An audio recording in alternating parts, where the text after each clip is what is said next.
अवामी शायर बाबे दी नज़म ते पूरी कौम दे दिल दी आवाज़ पुलिस रिफॉर्म्स। वज़ीर आज़म पाकिस्तान वे पुत्तर इमरान खान, तेरे तो उम्मीद है सानू, तू है एक सच्चा इंसान।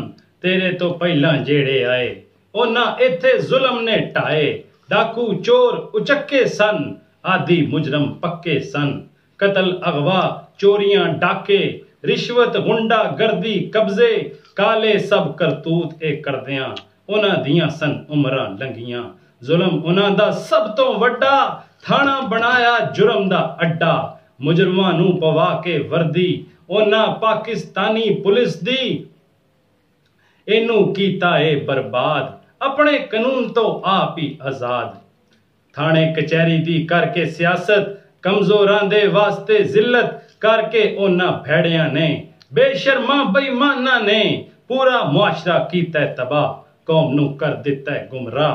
ताइयों तू जद बनया हाकम, साडा मुल्की वजीर आजम, कौम नूं सारी सी उम्मीद, क्योंकि तेरी सी ताईद, क्योंकि आप तू मुजरम नहीं, दिल दे अंदरों जालम नहीं।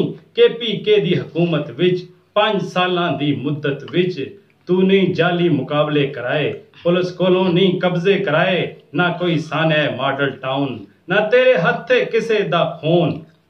नाले तेरा वादा सी 22 साल इरादा सी, इस्लाहात लियावेंगा हुकूमत विच जद आवेंगा।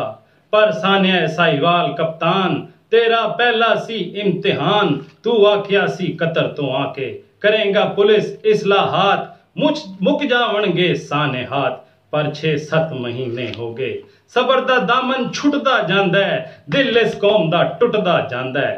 थाणियां दे विच जुल्म में जारी, पिसदी पई मखलूक विचारी, इसलिए कौम दी इल्तिजा है, तेरे वास्ते ए दुआ है, अपना वादा भुल्ली ना, पिछलियां वांगू रुल्ली ना।